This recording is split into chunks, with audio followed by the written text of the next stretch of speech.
But I really want to bear down on the fact that with an increased attack surface, instead of having a few government satellites, which are connected to a few ground stations also run by the government, we have thousands of satellites, most of which are commercial.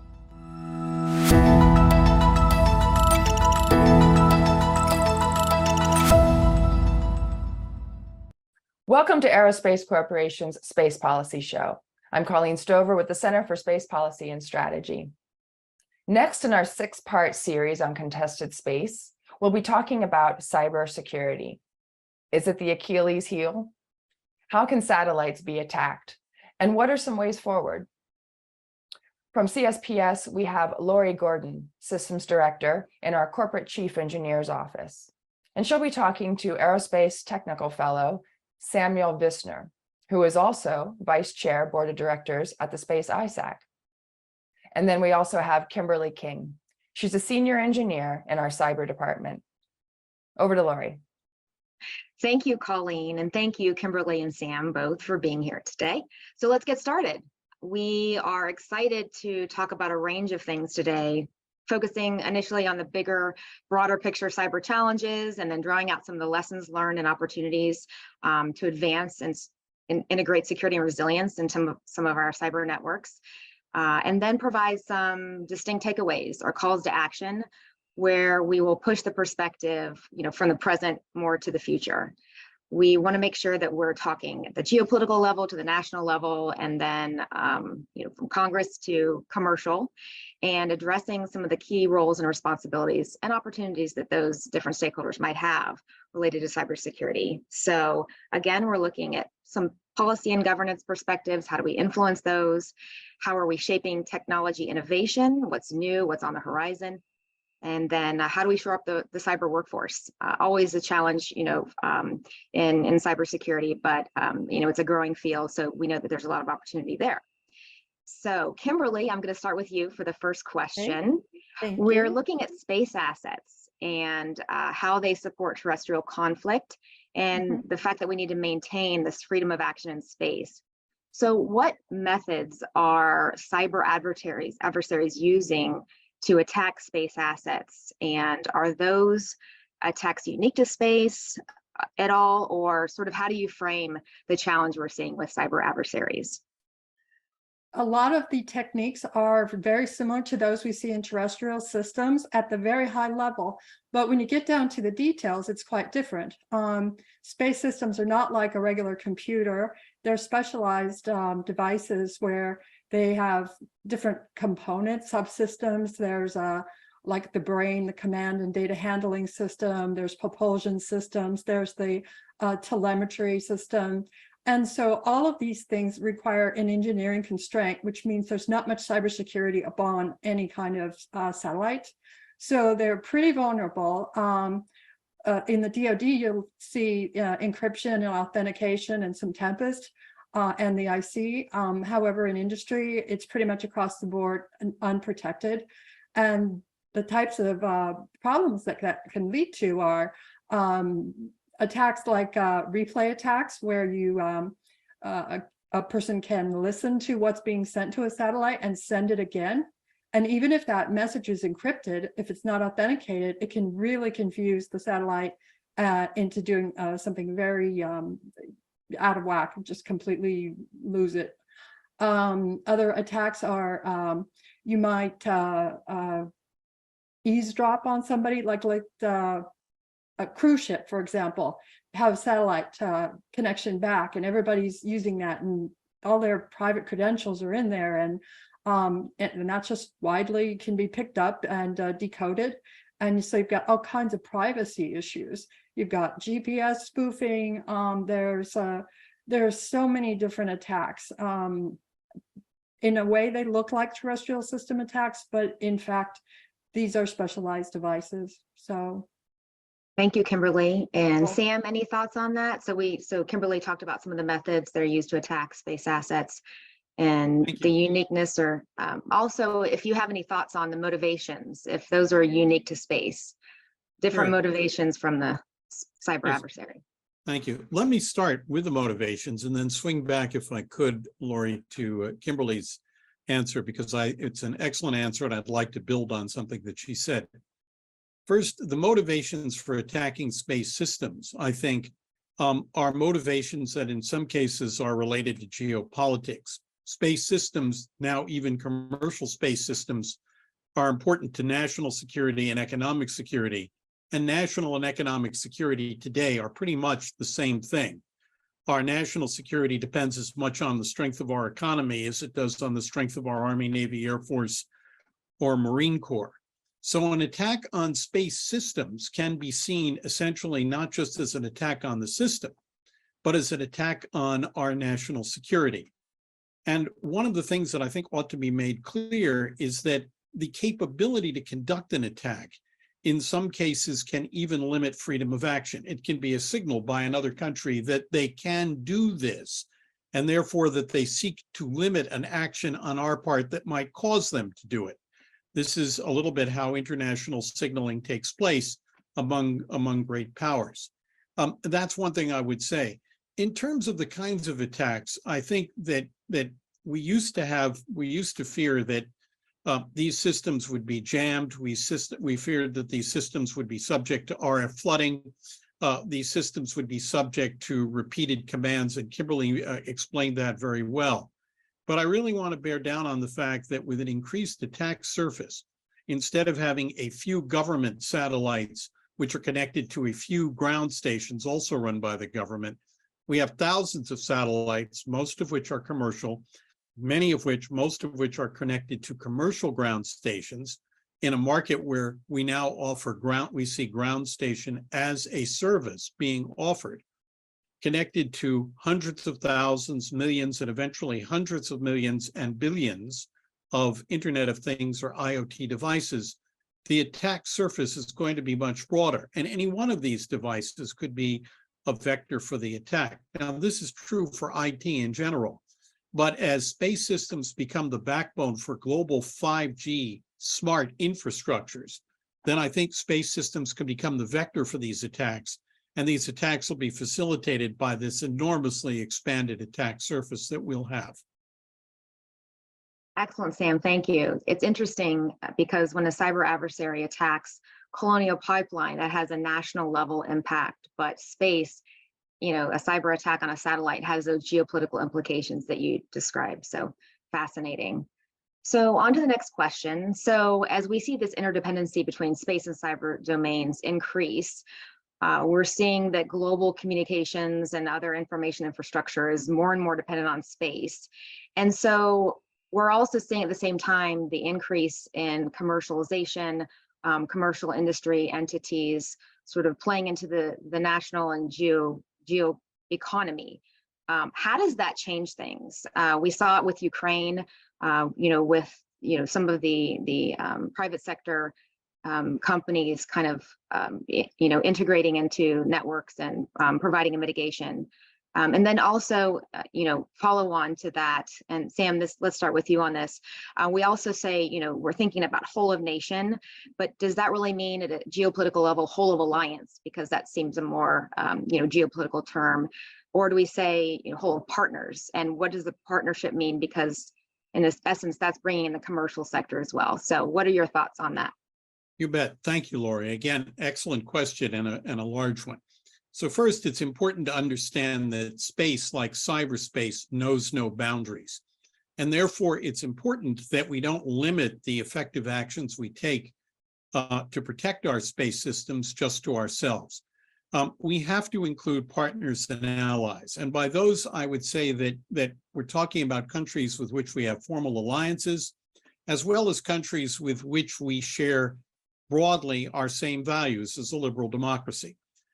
And I think, therefore, countries like that, which believe in free markets and freedom of expression and democratic rights, those are the countries that need to work together and need to be prepared to defend their systems in common, given that there are no borders, against those countries that have a more adversarial and more authoritarian view. Now, the president's new national cybersecurity strategy makes a major point of emphasizing the need for partnerships to defend the cybersecurity of our information infrastructure. And I think that needs to be expanded to space systems. And this was the point, by the way, made at Cyber Week in Tel Aviv just a couple of weeks ago by both the acting National Cyber Director, Kendra Walton, and by Nate Fick from the State Department, that the defense of space systems needs to be a global enterprise in which the United States works with partners and allies in sharing information, sharing key technologies, sharing operational information, and to the extent possible, sharing operational intelligence that can be used as swiftly as possible. It needs to be brought to mind something that that Russia has said. Ukraine is using a lot of commercial space systems. They rely on them. For them, it is their critical infrastructure. They're using Starlink and other commercial communication systems to support their government, their military, and their civil infrastructure. They're using commercial remote imagery on the battlefield to give themselves an advantage, to defend against Russia and to give themselves an advantage. And the Russians have said, therefore, that all space systems, including commercial space systems that are being used by Ukraine to defend itself, are now legitimate targets. This means that targeting against commercial space systems and public sector national security space systems will take place without regard to who owns them. It only depends on on how they're being used and who's using them. This is another reason why a whole of partner approach, I think, is absolutely vital. Excellent, Sam. Thank you. And before I ask Kimberly the same question, and she's formulating her thoughts, just want to pull the thread on the future of norms, staying with the global perspective. We're seeing how norms have protected space systems pretty well, but cyber might or might not be a different story. What's your perspective? This is a real problem, and I'm glad you raised it. In the past, most space systems were not really connected to the global information infrastructure. They had their own support systems, a few satellites, a few ground terminals. And norms, which essentially are codified by the Outer Space Treaty of, I think, 1967, were mostly observed. There weren't many real attacks, and certainly there weren't kinetic attacks against satellite systems, mostly because people had signed a treaty. There was attribution if such an attack took place, and these were such high-value targets that it could be considered a very belligerent act. But norms in cyberspace are really nascent, if they exist at all. Cybercrime, cyber criminals, espionage, ransomware, hacktivism, and just plain hooliganism in cyberspace are rampant. And we're trying very hard to bring that under control. Today, more and more of the global information infrastructure depends on space. All of our national critical functions do.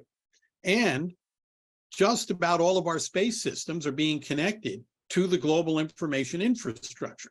So if we don't find a way to achieve good normative behavior in cyberspace, we can expect to face some of those consequences in how our space systems are placed at risk and what might be the result. Thank you, Sam. Excellent. So Kimberly, your thoughts on commercial players, stakeholders, their role, their emerging role, their increasing role. Are there any partners that Sam, although he did a fantastic job running the gamut of who those potential partners might be, are there any partners that we haven't discussed yet who might be, new entrants to the space community, the global space community in the future? Or if you would like to talk about norms. Oh, yeah. Okay. Well, certainly. Well, first of all, I'll say that there are new entrants that have a lot of power. For example, rich people who can afford to have their own constellations. They're not necessarily nation states. So yes, there are new stakeholders. It's changed quite a lot. But I want to go back to the Russia question. What was interesting about the invasion of Ukraine was they hacked Viasat. They knew that Viasat was pretty much the communication system used by the Ukrainians. And so long before they actually hit the ground, they had figured out a way to shut off those systems. And then they used them in tandem to cause a great deal of confusion. So I think that what we need to do, because the DoD and the intelligence community is very much dependent upon commercial SATCOM, we need to be able to not just have one attack provider, or so that it's clear, like, oh, the Americans are using this, the United States is using this, we're going to attack Viasat, or we're going to attack whatever, but instead be able to have software-defined radios, the ability for a warfighter to connect to commercial waveforms, commercial, different types of commercial, say SATCOM, as well as DoD SATCOM, and be able to have these kind of SLAs between the commercial providers that would allow us to hide in plain sight, if you will, and have more resiliency against these attacks, and also keep the adversary wondering, well, I can't cut them all off. So anyway, those are some thoughts. Excellent. Thank you, Kimberly. So now bringing it back to our niche in the world, back to the United States. So what policies? We know that we have Space Policy Directive 5 on space cyber. How are we focusing on SPD 5, but also are there any urgent priorities that we have related to maybe some aspects of SPD 5 that were not addressed, or that we should address at a more operational level? Is there a minimum standard for what should be included in Space Policy Directive 5? What are current activities related to sort of operationalizing that policy directive? And I'll go to Sam for this initial discussion. Thank you, Lori. Thank you, Lori, for that question. Space Policy Directive 5 lays out principles for the protection and resilience of our national space systems, including our commercial systems. It doesn't, however, specify specific standards or steps.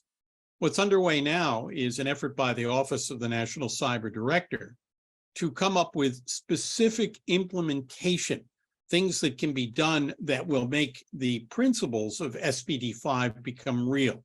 That's what's happening. And this includes looking at standards, the possibility of regulation, the possibility of incentives, the possibility of better information sharing, including enrichment of unclassified information by classified information, which is a very, very hot topic right now. One thing that a number of us are advocating is a national space system cybersecurity research and development effort, which I think is a priority, because we need to make the cybersecurity of space systems, particularly commercial systems, more affordable and more practical. It's one thing to have a requirement. It's another thing for that requirement to be practical, that something can be affordable. Space systems suffer from space, power, weight, and cost tyranny. If you add a requirement, there's something else that may not be done, or part of the investment may not pay off, or some of the value for which customers are paying may not be realized. If we make this too onerous, the market could move out of the United States. We've seen other countries are becoming very active in the global space economy. So a cybersecurity research and development effort focused on space systems, I think, is a fairly urgent priority. Something I personally believe is important is a declaration that our space systems are a critical infrastructure sector. Right now, there are 16 sectors, and we all understand that they depend on space systems. But space systems themselves have their own missions. They have their own infrastructure. They have their own supply chain. And it's overdue that we should recognize the criticality of these space systems to our national and economic security. And I think that's likely to happen as government policy begins to move forward. Those are among the things I would do right now. Thank you, Sam. So, we talked about, and you raised some of the levers that can be used, including incentives, regulation standards, things like that, to move government and industry into a more equitable and secure environment related to cybersecurity. So one other lever is to use lessons learned and implementable, best practices. So have you, and Kimberly also, have you seen any lessons learned from any other space actors, like the European Space Agency, or other, kind of back to the global level here, but is there any lessons learned or best practices that could be implemented by, at the national level as well? There are two things I'd point to, at least. First, the European Union has made a declaration that space systems are critical infrastructure. So I think it's time for us to catch up with our European partners and allies. That's a lesson we could learn at the policy level. Something else that we've seen that I think is interesting, there's an assumption that commercial systems are somehow more vulnerable, built to a lower security standard, but there are a lot of them. And there is some security based on resilience, based on the multiplication of these systems. If one takes a look at the SpaceX constellation, which I think is over 4,000 satellites now, and going to 12,000 in their initial constellation, an attack on that system isn't all that easy to do. In fact, it was attempted and it was stopped by a software patch that was pushed down to Starlink terminals. That's interesting that an approach to patching software that's used throughout industry was effective. And the fact that there are so many of those satellites, that there's so much redundancy, that redundancy, I think, is a lesson learned. And if we take a look at the work being done right now by the Space Development Agency in Tier 0, Tier 1, in their new constellation, a multiplicity of satellites with a great deal of redundancy, I think both in the architecture and in the acquisition approach, they are, in essence, using a lesson learned by the private sector in building a more resilient and more redundant capability, and also a capability which, as new technology comes online, you launch new satellites and decommission old ones, as opposed to expecting something to function for 20, 30 years. I think that's a lesson learned from the private sector that can improve the security and resilience of our systems. Right. Thanks, Sam. I feel that redundancy is a function of resilience. I think that redundancy was sort of the first term we started using, after 9/11, when we were sort of shoring up what does security and protection mean, and we were thinking that redundancy. But now resilience means you can bounce back better after a boom. So redundancy is a piece of that. But over to Kim, I would love to hear your perspective in terms of some of the levers that we can use, some lessons learned that you've seen, even beyond European Space Agency, European Union. Over to you, Kim. Okay, excellent. So one lesson learned is in the DoD and the intelligence community, we actually put cybersecurity requirements into effect in procurements or if it's a contract, as a way of tiering up our trust in those various providers. Now, from commercial, we have a lot of startups. Startups are really motivated by the bottom line. If it cannot be forced on them, they generally will not do it, because it's very hard, just as it is across the board with cybersecurity, to prove that you have done these measures and therefore your service will be better or there will be an impact. So there's a little bit of a dilemma when it comes to the entire space industry. I agree completely that the redundancy is there, the resiliency of having a lot of them. There's also some risks that come with that. So one lesson learned is, if you don't have, for example, norms, this is an ESA, but this is submersible, the Titan that imploded. That particular company did not want to have regulations, security types of things. They wanted to innovate. And as a result, a catastrophic event happened. That could also happen in the United States. It could happen in the sky. It could happen in space. Who's responsible? A government responsible to go clean up, or if especially if it's manned space flight and you're stuck up there. So I think that it's quite a difficult problem to. There's a lot of lessons learned, but some of them are not directly from space industry, but they certainly apply. Exactly. There have been a lot of recent incidents that are sort of compelling this rethink about integrating security, cybersecurity provisions and contract language. And so that's something that, I think the government's looking at, commercial, and they're having those interagency / industry discussions around what that might look like. So excellent. May I add a point here? If Yes, I could? please. Yeah, I think we're going to have to distinguish between the systems the government buys that are built for the government, where we can have requirements related to the system's technical features and architectural features and engineering, and the services the government buys. And in some cases, the services the government buys will be from space system providers that the government doesn't own and doesn't control. In those cases, there are lessons learned that the government has already applied in some cases, not necessarily in space, and these are service level agreements.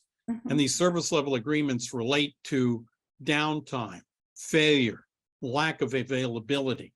And these are places where the government pays for availability and the provider, in essence, suffers a penalty, an economic penalty, if they cannot support these service level agreements and the requirements that they can convey.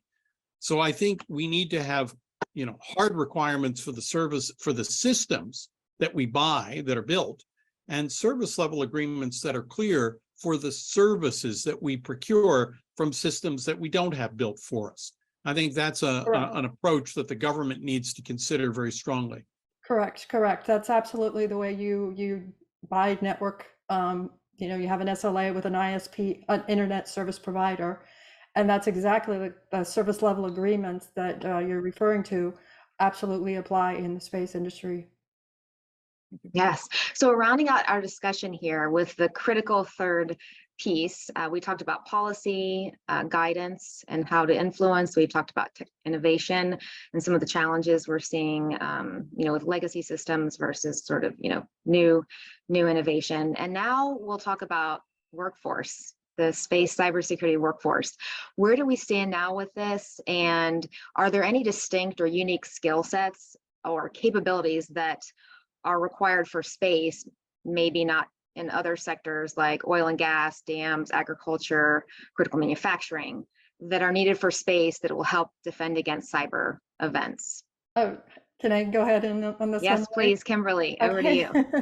So what's the state of the workforce? Well, right now we have space people and we have cybersecurity people, and we have very few in the intersection of space and cybersecurity. And one of the really wonderful things about working in the space industry is that there's so many different expertise that all come together and work on these problems together. But I would say I would encourage, especially this, if you're listening to this podcast, you're probably already interested in space. Check out cybersecurity. You can go to generative AI. Look at different roles, because there's no one skill. It depends on what you're doing. If you're an attacker, you want to understand protocols, you want to understand networking, you want to understand operating systems, you want to understand like timing attacks, etc. And most importantly, if you're an attacker, you want to be able to think of, how can I get this software or system to work in a way that it was not intended to work in? So, but there are also people who do cyber policy. Those people need to understand the concepts and be able to write eloquently and coherently to reach an audience about what needs to be done. So there are people who do work in a cybersecurity operations center who are looking at logs and all these skills. So whatever it is that you're doing in your role will determine the skill set that you need. And I would take time to figure out what excites you and then go do that. Excellent. Thank you, Kim.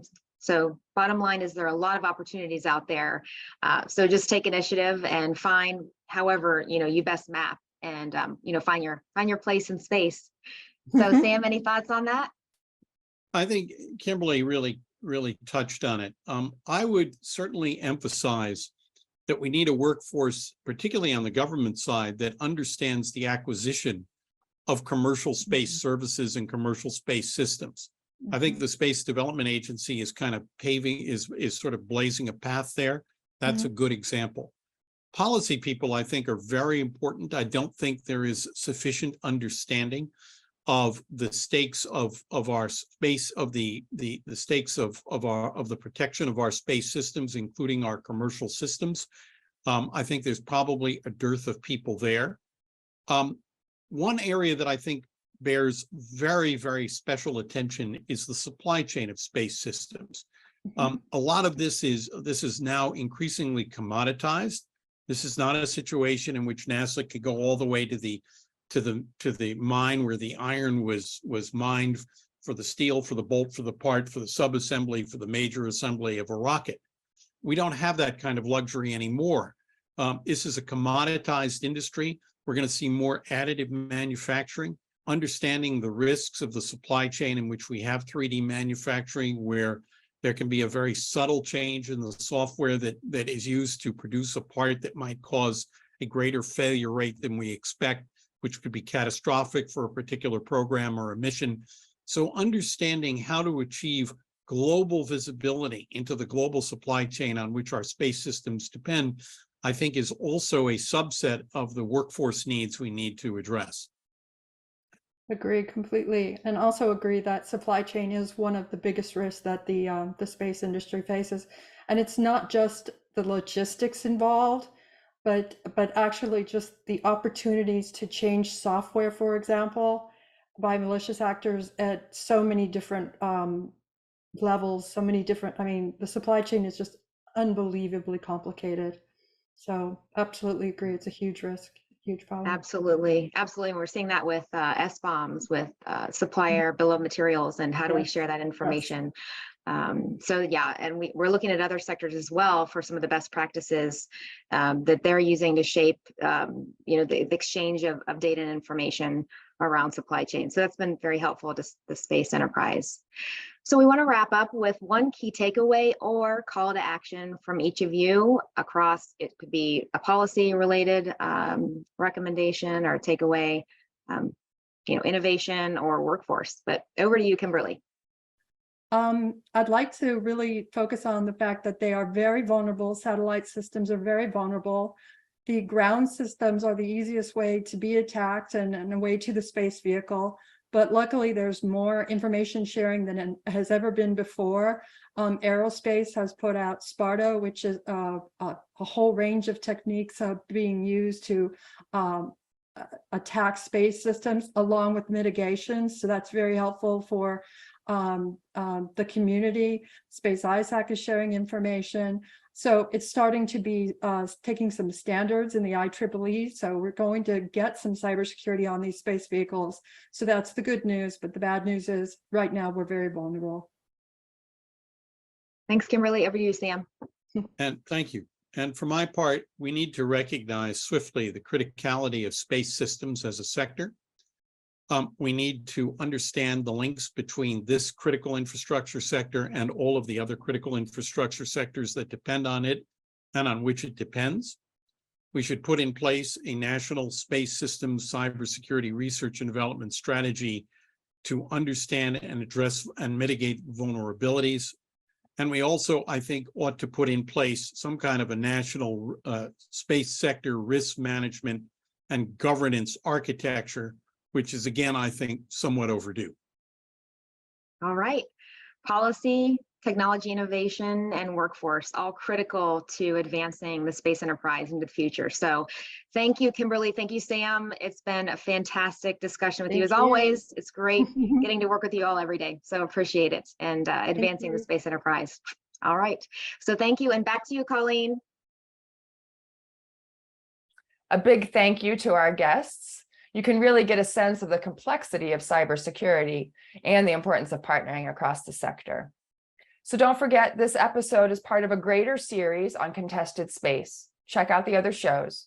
We've got Space Force Strategy, how defense space actually works, the workforce, and even more. All of the center's research can be found at csps.aerospace.org. All of our shows are archived on YouTube and found on most podcast platforms.